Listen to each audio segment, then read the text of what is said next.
اس راز سے پردہ اٹھانے کے لیے سب سے پہلے میں ڈاکٹر طاہر القادری صاحب کے ایک مقالہ اور ان کی ایک تحقیق آپ سے شیئر کروں گا. اس کے اوپر آپ نے غور و فکر ضرور. ہر مقناطیس کی ایک مخصوص مقناطیسی قوت ہوتی ہے جسے میگنیٹک فورس کہتے ہیں، اور اس کا اثر مقناطیس کے ارد گرد ماحول میں ایک خاص فاصلے تک ہوتا ہے.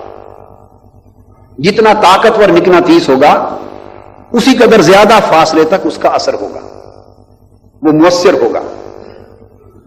وہ جس حد تک اس مقناطیسی قوت کا اثر ہوتا ہے اسے میگنیٹک فیلڈ کہتے ہیں، یعنی مقناطیسی قوت کا دائرہ کار ہے. یہ بات جب ذہن نشین ہو گئی تو اب یہ بھی ذہن نشین فرما لیں کہ سائنسدان اس دنیا کو، زمین کو بہت بڑا مقناطیس کہتے ہیں. یہ زمین اٹ سیلف خود ایک بہت بڑا مقناطیس ہے. جب یہ بات آپ کے ذہن نشین ہو گئی، اب اس کو ذہن میں محفوظ رکھیں. اب ہم تقابلی حوالے کی طرف آ رہے ہیں. مقناطیسی قوت ایک انرجی ہے، مادہ نہیں ہے، روحانی شے ہے. مادہ روحانیت میں بدل رہا، انرجی میں بدل رہا ہے، انرجی مادے میں بدل رہی ہے. زمین پوری مقناطیسی قوت کے ساتھ لبریز ہے، مگر آپ یہاں لوہا رکھ دیں، سوئی رکھ دیں، ہزار میٹیریل رکھ دیں، لیکن سوئی کسی خاص سمت میں متعین نہیں ہوگی، پڑی رہے گی. اس لیے کہ اس سوئی کا ربط اس مقناطیسی قوت کے ساتھ نہیں ہے. اور اسی دنیا کی اسی میٹیریل کا بنا ہوا ایک کمپاس جس کو ربط دے دیا گیا ہے.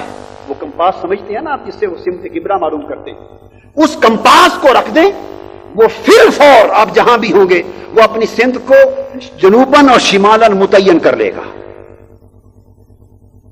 ایک عام سوئی بھی رکھ دیں، لوہا بھی رکھ دیں، یہ چیزیں پڑی ہیں، جہاں چاہیں پھینک دیں، یہ اپنی سمت نہیں بدلیں گی.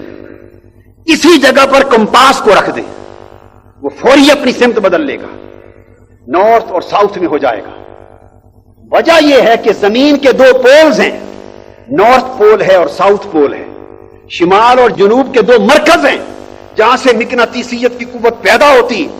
تو جس سوئی کا، جس کمپاس کا ربط تھا، ہزاروں میلوں کی مسافت کے باوجود لاکھوں اجساد اور اجسام پڑے رہے، مگر ربط نہ تھا، وہ بے ربط پڑے رہے.